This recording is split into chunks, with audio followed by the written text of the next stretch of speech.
Hello and welcome to my live menopause chat. For those of you that have joined for the first time, welcome. I'm Eileen and I'm A. Vogel's menopause expert. What we're going to chat about today is weight gain in the menopause.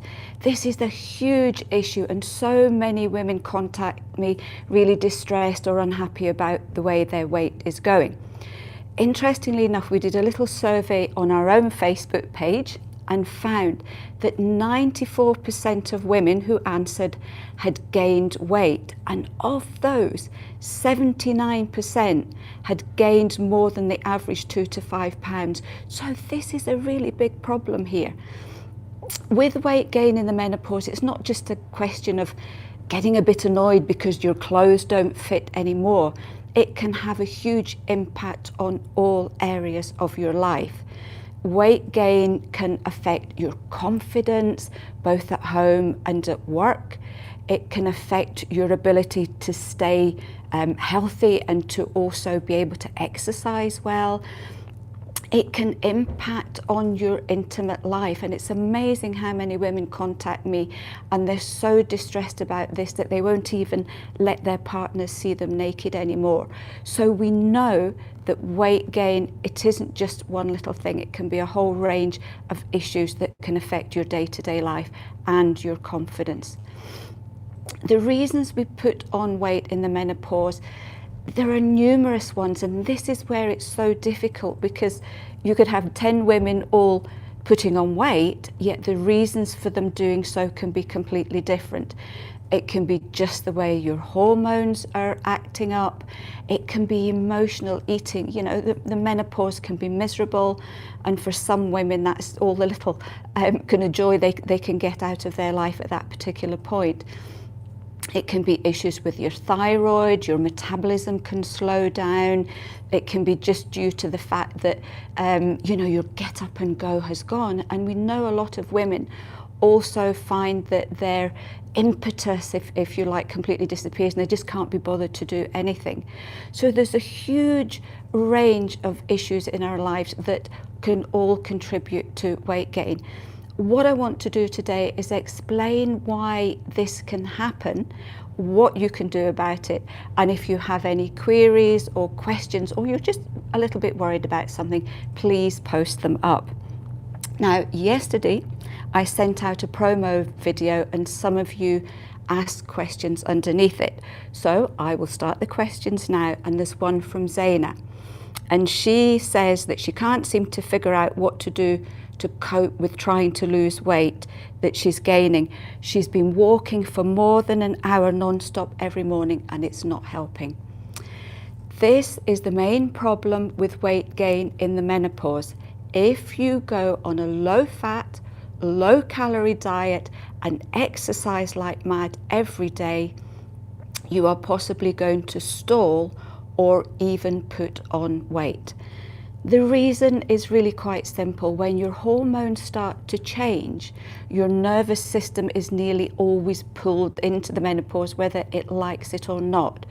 So your, what we call the adrenals, they're the kind of overseers of the nervous system. They end up being on flight or fight nearly the whole time. So if you exercise like mad, your nervous system thinks that there's going to be a drain on your energy levels. And let's face it, most of us tend to be fatigued going through the menopause anyway. So if you exercise too much, your body will go into safety mode and it will slow your metabolism down. So there's no gain in, you know, really panning yourself out every single day, 5 or 6 days a week, because your body will just go, I'm going to slow right down here. So Zaina, what you need to look at are exercises. If you're fit enough and you feel you do have a little bit of energy, is what's called the high intensity interval training. And what these exercises do, they are very swift, they are very hard, and they literally, they last about 10 to 15 minutes, maybe in the morning. So doing something like that is going to save you 45 minutes every morning to start with. And it's going to you're going to expend enough energy before your body has time to realize that you've actually done it. There are loads of great DVDs on Amazon on high intensity, and YouTube is great.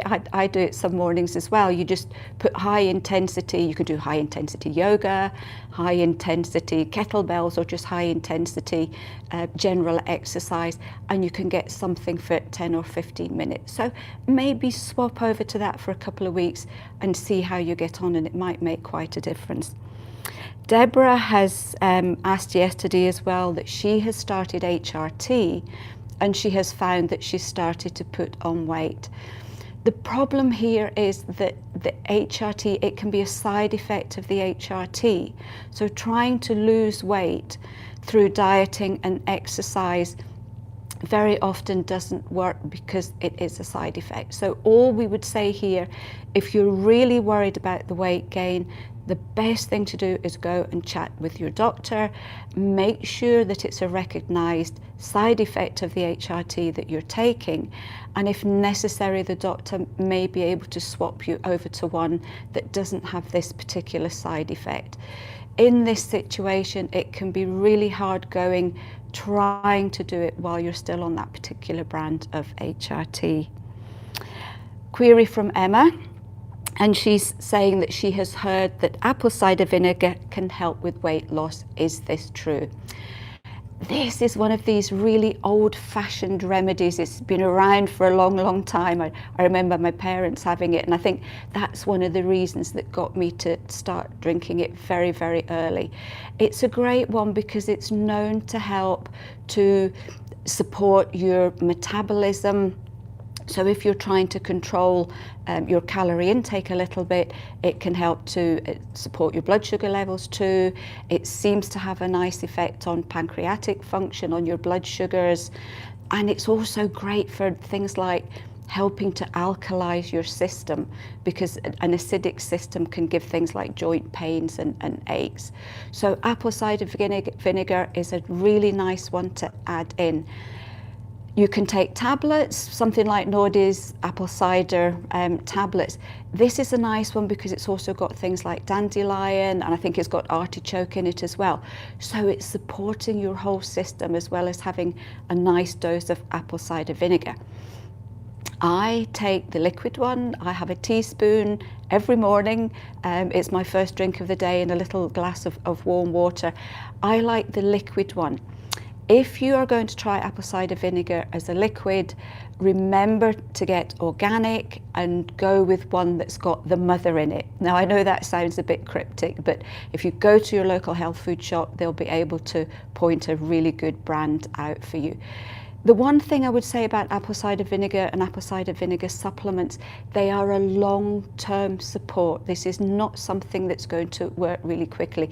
You need to be patient, but it's a nice one to add into your daily diet. Louise, she says she's been gaining weight, but only eating 1,200 calories a day, and she's exercising 6 days a week. So what is she doing wrong? This is the classic situation of being in flight or fight mode when you're going through the menopause. The lower your calorie intake goes, the more the body will start to panic, and it will end up slowing down your metabolism. It thinks there's a famine coming. It thinks that winter is coming. And in order to help your body to survive, which, you know, in hundreds of thousands of years ago, it would have been a lifesaver. But today, unfortunately, this just isn't the case.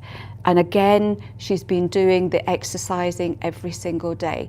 So you need to make sure that you're eating well. And, you know, I've done a number of video posts on the best diet for the menopause.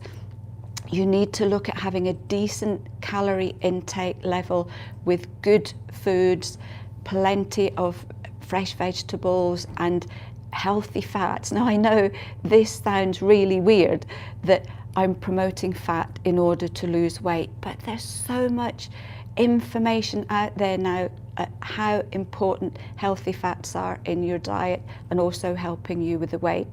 So Louise, all I would say here is that you need to maybe up your calories a little bit, have the healthy fats, cut down on the carbs, because it's the carbs that very often will make you put on weight. And the exercise, as I explained before, high intensity interval training, but only every second day. If you exercise every day, the body thinks there's panic going on and it will slow things down even further. So if you exercise well, briefly, every second day, then your body's going, everything is fine. And this regime can make quite a lot of difference. Right, Angel is saying, hi Angel, does everyone gain weight during the menopause? No, this is one of these annoying things for people who go through the menopause and don't put on weight. It depends on a huge range of factors. What your general metabolism is like, the way that your hormones are changing. Are you still eating the same? Because as we age, unfortunately, our metabolism does slow down. So if you end up eating the same, your metabolism's a little bit slower, then the weight still can creep on. So it's about looking after your diet well. And a lot of women in the menopause find that a low carb diet seems to suit them really, really well. And again, do the kind of every second day exercise, and very often you'll find that you can keep things under control. It's very difficult. I put on weight just looking at a chocolate biscuit, and for me it's been quite a struggle in terms of having to watch what I eat the whole time or most of the time, and also doing this sensible exercise without pushing myself too hard. But you can do it, but it is a little bit of hard work. Got Vanessa. She has been perimenopausal for 3 years and she's gained over 2 stone, and she's getting the weight round the stomach. The weight round the stomach is a classic adrenal fight or fight situation, because when the body's in this state of flight or fight, it will hang on to every spare calorie it can get from your diet, and most of that will come from carbohydrates. And what the body does is it stores it round the middle for emergencies. And the problem today is that, you know, we're stressed in the menopause, we're stressed with daily life. So that double whammy of stress, a lot of women find that the weight goes on around the middle. The important thing here is, if you are putting on weight, if you are trying hard but sensibly to lose it, and you can't lose it, then there might be an indication that your thyroid is struggling. And this is a really common situation in the menopause. We find a lot of women end up being border thyroid, and that can account for this constant weight gain. So in this situation, if you've not been tested regularly, or if you've not been tested recently, it's a good idea just to ask the doctor to check for you. And sometimes if it is that, then with the right medication, you can sort this out a lot more easily than trying to just cut calories all the time. Lucy is saying, is there a special diet I should go on, or try and cut out certain foods to help me lose weight? Here we're looking at a low carb diet. There's loads of books on Amazon on low carb diets. I don't like to recommend just one specific one, because we're all very different. You know, I've read some diet books and thought, there is no way that I could last 24 hours on that one. But basically what you're looking at is plenty of fresh vegetables, a little fruit. Too much fruit isn't good for you in terms of the sugar content. So fruits, you're looking mainly at things like your berries or your low sugar fruits. You're looking at plenty of vegetables, a little bit of root vegetables. You know, don't stuff yourself full of potatoes every night because they're quite starchy. You need to watch the carbs, so things like bread and white rice and pasta should be really down to a minimum, maybe have 1 serving a day. You do need carbs, it's really important. Go for the whole meal ones, because they're really good for your digestive system as well. There is an article on our website that I wrote a little while ago about the best diet for the menopause, and it shows you how you can tailor make a diet to suit yourself. But as I say, loads of books on Amazon, and maybe have a look through them to see if there's one that you think you would be quite comfortable with. Marlene is saying, how many calories a day? This is a really difficult one, because for me, I'm a very small person, so if I go over about 1,200 calories, the weight will creep up. Someone who's maybe a lot taller and more muscular will need a lot more. There's great things on Google now where you can type in your height, your weight, and they can actually tell you how many calories a day you should be taking. So it's worth looking into that. But again, don't get fixated on calorie counting, because it will do your head in, it will make you very, very miserable, and you can end up on a very restrictive diet, and that's not going to be good for you either. Anne is saying that she's been told that being perimenopausal, her body would benefit more from eating full fat products, yogurts, milk, cheese, etc.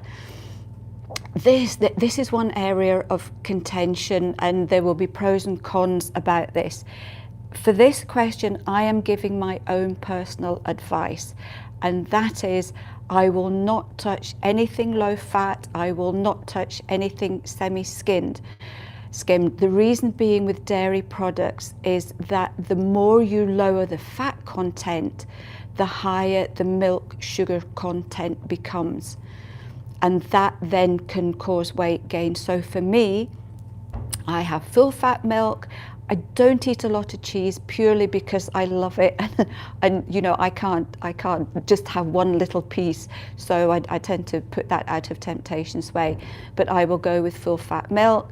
I will go with full fat yogurt, and I will have just very little. I don't eat bread, so my need for butter is very tiny. I might only eat it once or twice a week. But the only thing I would suggest here is please go organic. If you're going to have dairy products, then do go down that route, because they're far, far better, far superior, the normal ones.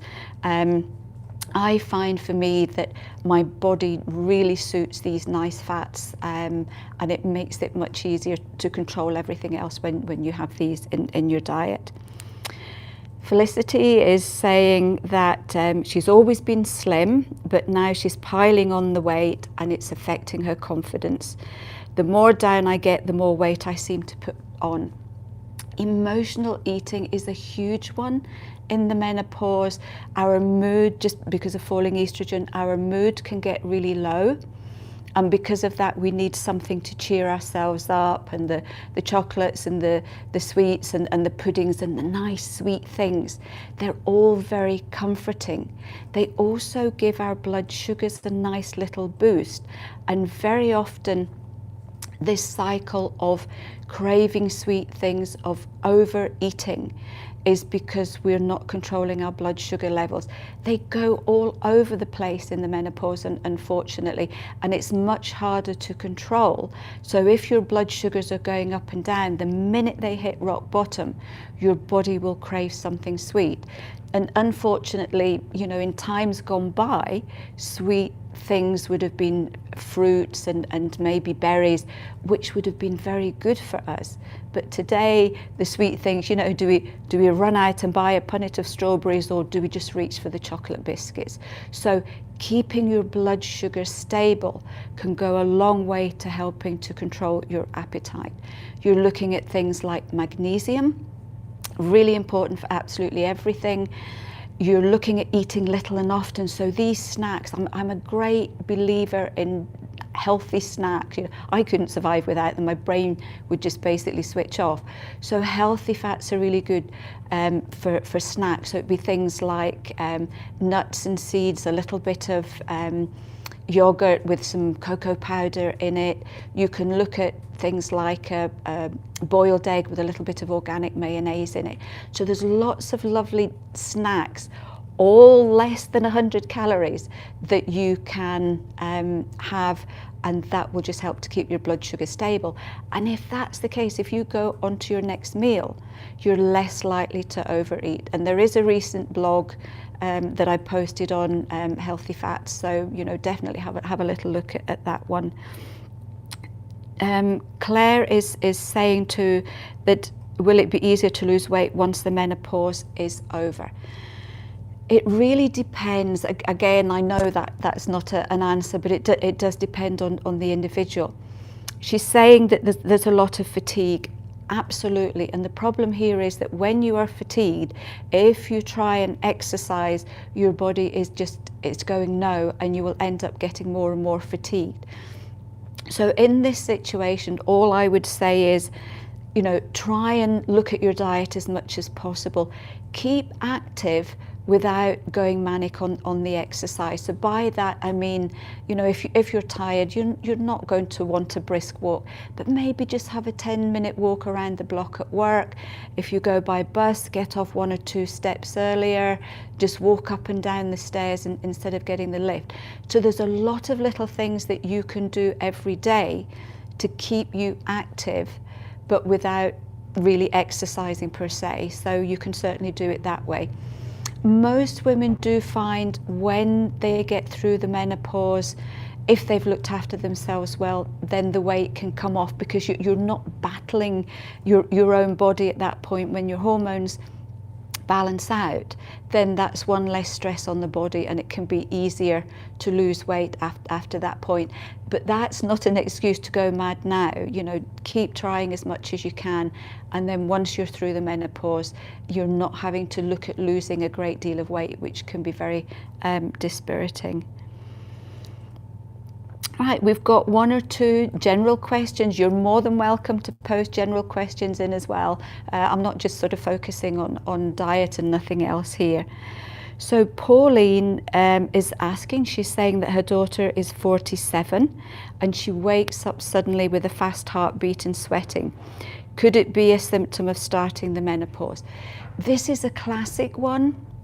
Now, you can get menopause symptoms while your periods are still completely irregular, so it can be a bit disconcerting to find things going on when you think, oh, I'm not near menopause age yet. Fast heartbeat and sweating first thing in the morning, it's really, really common. This is where the anxiety is starting to creep in. This is where your adrenals, your nervous system is starting to get affected by what is going on. The easiest way to deal with this, after checking with your doctor that the palpitations are not anything else, that's really important. These things being triggered in the morning are usually an indication that your blood sugars are low and that you're dehydrated. So the easiest way to fix this is a good snack before bed. This will be a nice fat one, so Greek yogurt, a little bit of cocoa powder, an oat cake and cheese or nut butter, some nuts and seeds, maybe about an hour before bed, and to make sure that you're hydrating yourself well during the day, and to have a little shot glass of warm water just before you go to bed. The reason it's a little glass is if you drink too much before you go to bed, you're more than likely having to get up to the toilet in the middle of the night, and a little shot glass is very often enough to keep you hydrated without actually stressing the bladder. And Angel is asking what stops the hot flushes. Sage is one of the best remedies for stopping flushes. It usually works very quickly, so that's certainly worth trying. Remember the water, dehydration will cause more hot flushes as well. So you need to keep the hydration up all during the day. Stress can trigger hot flushes as well. So if you're getting a lot of anxiety and stress, then you need to address that well. Again, we had a lovely hot flush month a little while ago. So there's 4 video blogs there all about different aspects of hot flushes that you can look at for lots and lots of different tips here.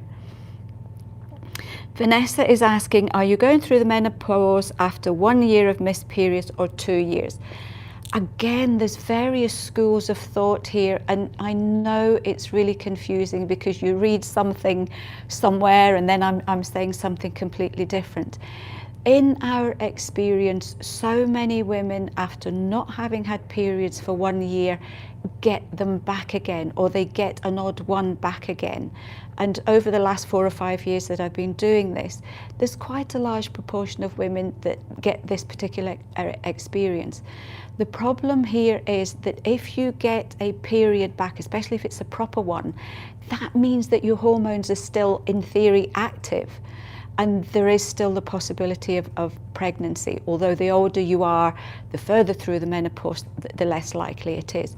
So what we tend to do, just to be on the safe side here, to avoid any menopause pregnancies, is we will say that you are through the menopause when you have not had any periods for 2 years.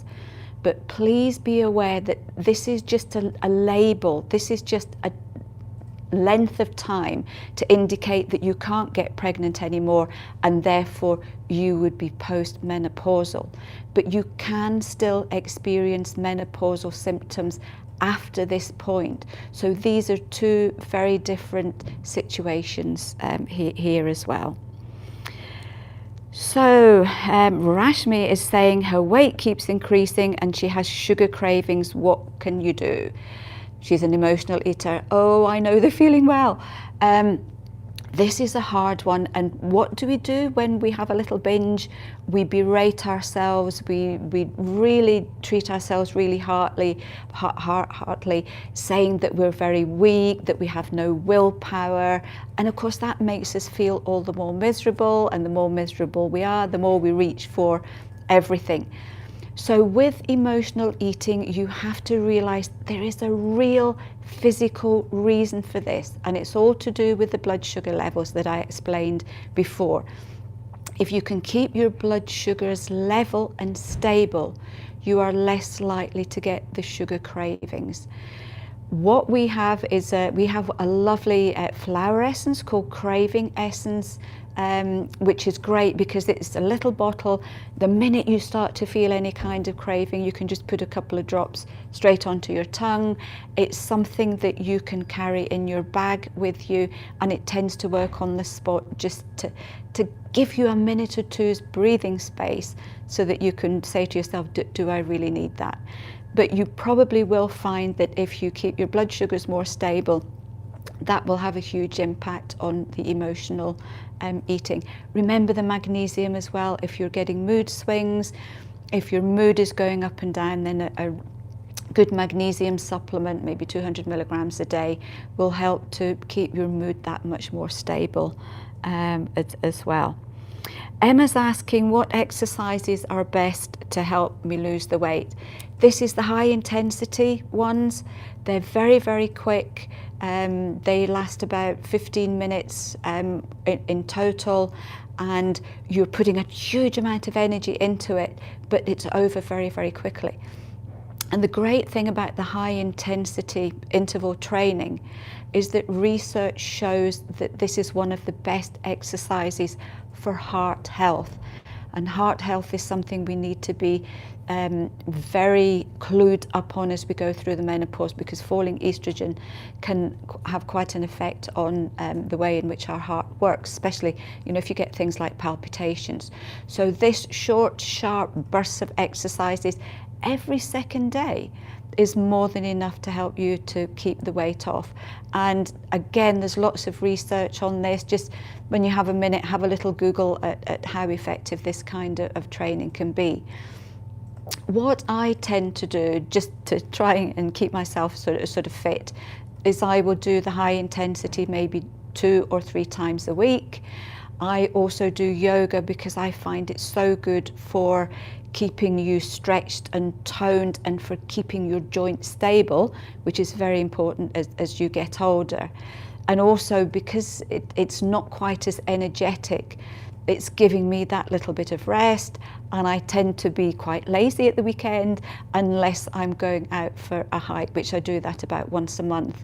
So you can have days of exercise, you can have days of rest, which, let's face it, is going to be so much better than getting up an hour early and really pounding the streets or jogging or going to the gym after work for an hour every single night. make the menopause easy for yourself, and this is certainly one way that you can do it.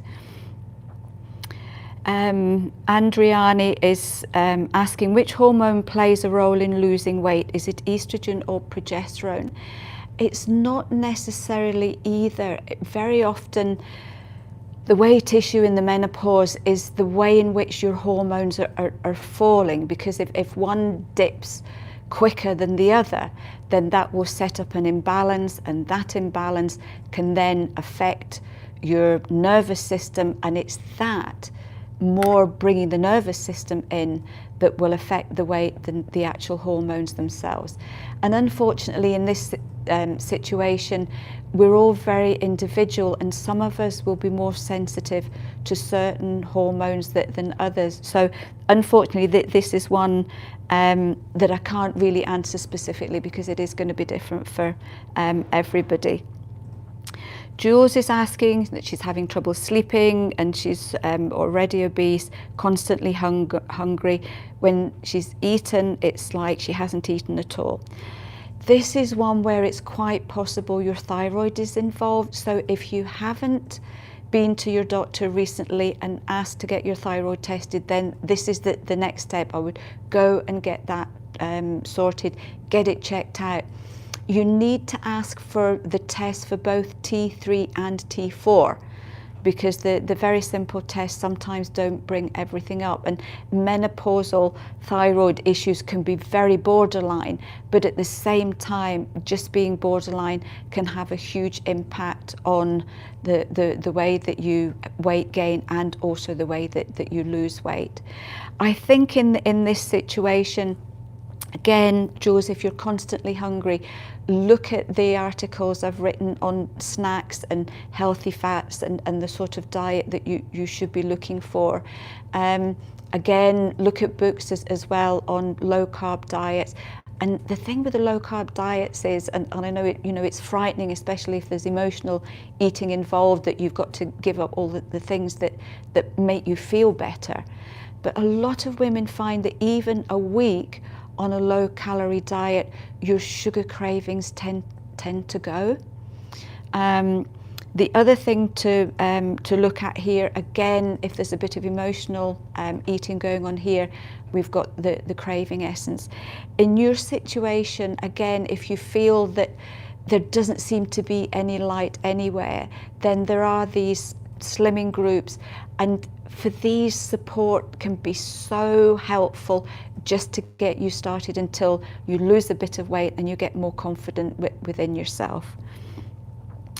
Stacey is saying, as soon as I try to stop the bioidentical hormones, her weight starts to increase. She's on the estrogen and progesterone. Her doctor recommends testosterone to help with weight and energy weight loss. This is a difficult one, because again, if your body is used to these bioidentical hormones and you stop taking them, again, the nervous system can get pulled in, and a lot of it can be to do with that rather than the hormones decreasing. There is research on testosterone for helping with weight loss with women in the menopause. The only thing here, it's so important, if you're going to look at testosterone, it must be done under medical supervision, purely because too much testosterone can cause havoc. If you're taking a supplement, then it could cause a lot of problems and side effects. So this is not an area where we would recommend self-medication with this. The other thing that can happen here is, which some women find really helpful, is acupuncture.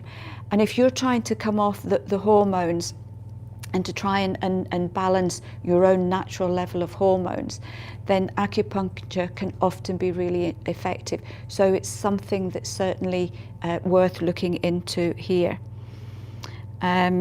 Julie is saying that she actually likes exercises and she does a wide range of physical activities, but she's finding her knees and hips are playing up more, possibly due to the weight gain. This is one of these vicious circles in the menopause, because joint aches and pains are really common. They're very often caused by falling estrogen affecting the hydration of the joints and also affecting the elasticity of your tendons and ligaments. And very often you will get that kind of creaky feeling. Your joints will ache. When you get up first thing in the morning, they might then ease off. You might also find when you start to do exercises that the joints start to hurt as well. Secret about the joints, loads of water. The number of women who've come back to me and said their joint pains eased off because they've been drinking more water is quite astounding. So definitely remember that one. You can look at herbs such as devil's claw. If you enjoy exercise, which is absolutely fantastic, if you feel great afterwards, then that's usually an indication that your body's going, yes, thank you, that was really nice. If your joints are aching after a particular exercise, it's probably because you've either done too much or that particular exercise is starting to strain the joints. So maybe ease those ones off a little and look at ones that will help to stabilize the joints. Again, yoga is a great one for stabilizing the joints and helping to keep your muscles nice and strong. Most women will find that once they get through the menopause and their energy increases, very often the joint aches and pains will disappear, and you can find that you end up having a lot more energy after the menopause. And I know for me, this is one of the benefits of getting to the other side, if you like, is that I am fitter, I am healthier, and I have a lot more energy than I did before the menopause. So you can certainly look forward to these things. So for those of you who are in the menopause, if your exercise is stalling, if you're feeling that you're getting really quite despondent, just look at this as part and parcel of the menopause, and you should be fine afterwards. So there's something certainly to look forward to. Here's a few more general questions as well. Joe is asking if HRT is necessary to avoid osteoporosis. She's 45 and she started the menopause at 42. A lot of doctors will recommend HRT if you start the menopause at a slightly younger age. One of the benefits is that it will look after your bone health and it will look after your heart health. Some people can't go on HRT, so what do you do then? A really good diet with loads of calcium-rich foods can go a long way to keeping your joints really, really healthy.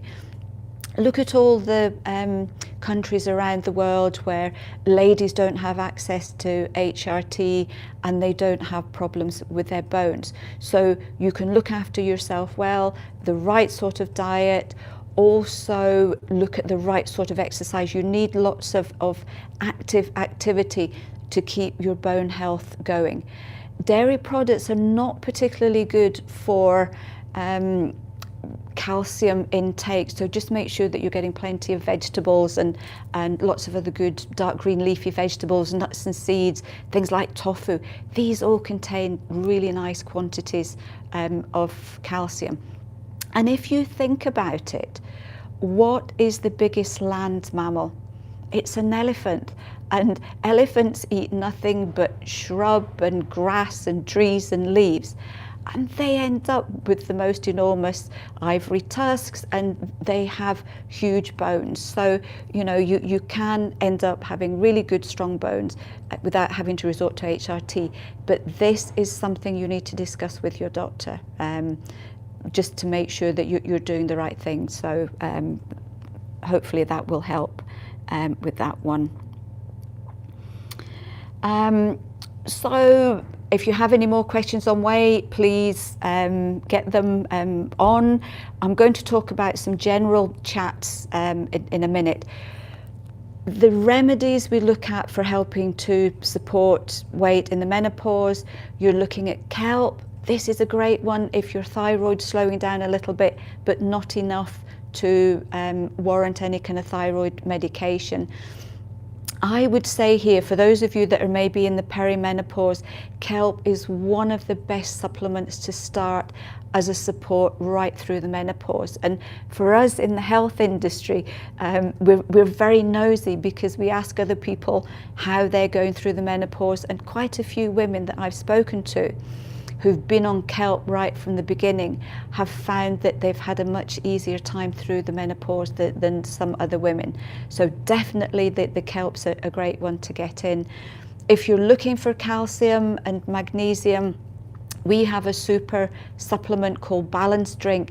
It's got potassium in it as well, so this is a nice one if you start to get a little bit fatigued. There's quite a few of us in the office, if we get to that mid-afternoon slump and just think, oh, I can't go on anymore, we'll have a little drink. It's a powder, you mix it in with water, and it can give you really quite an instant boost, so it's a lovely one. The emotional aspect of the menopause, then you've got the craving essence. If you feel that your weight gain started just as your hormones have started to dip, we've got our lovely menopause support if it's appropriate for you to take. For general fatigue, if you find that you're just that little bit sluggish, milk thistle is a great remedy. Our livers get stressed in the menopause, and if our livers are stressed, that will have an impact on fat metabolism. So giving our livers a little bit of a boost every 6 months can be a great way to keep that weight under control. And then we've got the apple cider vinegar. Again, this is another long-term one, looking at either the liquid or the tablets. There will be links to all these products that I've mentioned today, either in the chat as I'm going along or in the description of the video after this live chat has finished. So remember, any more weight problems, please put your question in. Okay, Cat's handbags. This is a little bit of a personal one. So I think here, please email me. There's different methods in which you can contact me.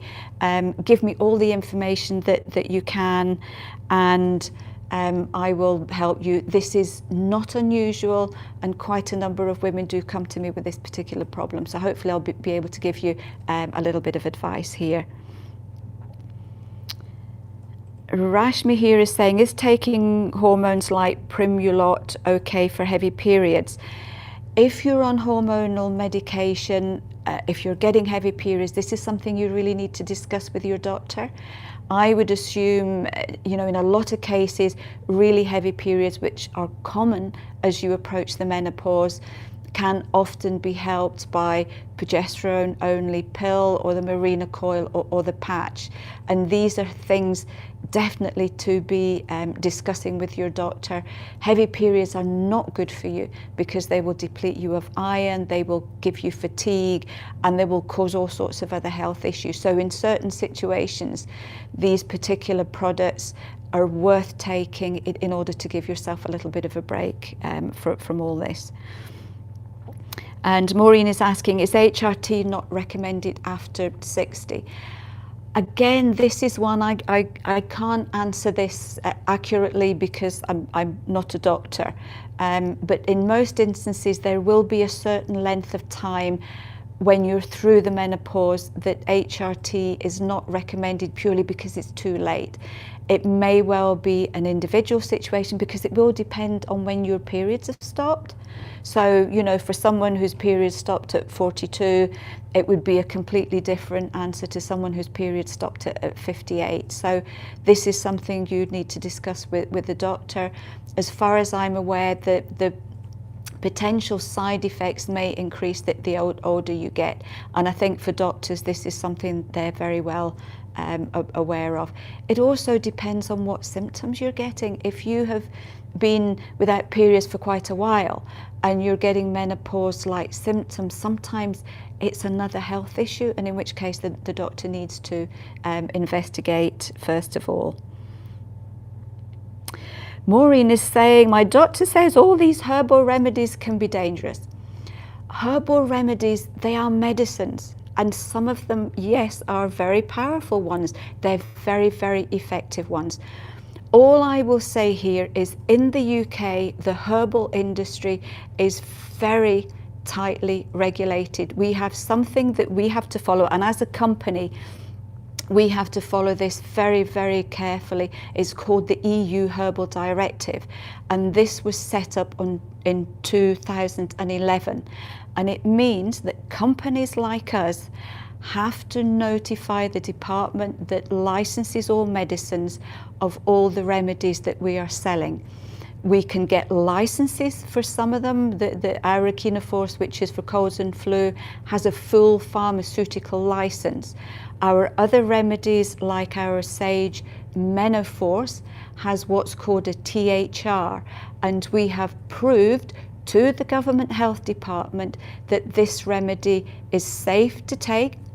We have to give 30 years evidence of safety when we apply for this particular license. So the MHRA has looked at all the evidence on these particular products, and they have said to us, we consider these to be safe. So all I would say here is that if you are getting your herbal products from a reputable company such as ourselves, then legislation will be in place and you really shouldn't have any problem. All I will say here is, please don't get anything on the internet where you don't know where it's coming from, because in that case there is the possibility that the herb might not be what it says it is, and it could be contaminated. So as long as you're buying for companies that are registered in the UK, that have licensed products, then you really shouldn't need to worry at all. Annie is saying, does one ever get through the menopause? I take it here that maybe you're getting symptoms well after your periods have stopped. If that's the case, then, you know, these things can go on. There are a few women who will maybe take 8 to 10 years to get through the menopause. It is very rare, and as I mentioned before, for a lot of women, once they get through the 2 years, if you're still getting menopause symptoms, if they are getting worse over time, then very often there are other health issues involved, and this is the point where you need to go to the doctor. The main areas to look at are low thyroid function, low vitamin D, low B12 and low iron. And you can have low iron symptoms even if you've not had periods for years. And all of these issues can cause symptoms that will mimic menopause 1. So it's a good idea to get this all checked by your doctor just to rule them out, and then you can go from there. Annie, if you're still suffering, if you're still getting particular symptoms, you're more than welcome to email me with a little bit more detail on how long you've had them, how old you are, when your period stopped, and I'll try and look into it a little bit more for you if you would like. And Maureen is saying, what are the things to help with flushes if you don't want to take HRT? We've got our licensed Sage products called Menoforce. So these are licensed specifically for the relief of hot flushes and night sweats in the menopause. It's a 1-a-day tablet. You either take it in the morning if you're getting day flushes, and you would take it with your evening meal if you're getting night sweats, or if you're getting both day and night symptoms. With the Sage, this remedy does tend to kick in quickly. Most women will find they will start to see benefit in a week or 2, if not sooner. If you're really struggling, acupuncture again can be great. And this is the point where you need to look at your diet. Caffeine, lots of coffee, lots of tea, fizzy drinks, high salt and sugar foods.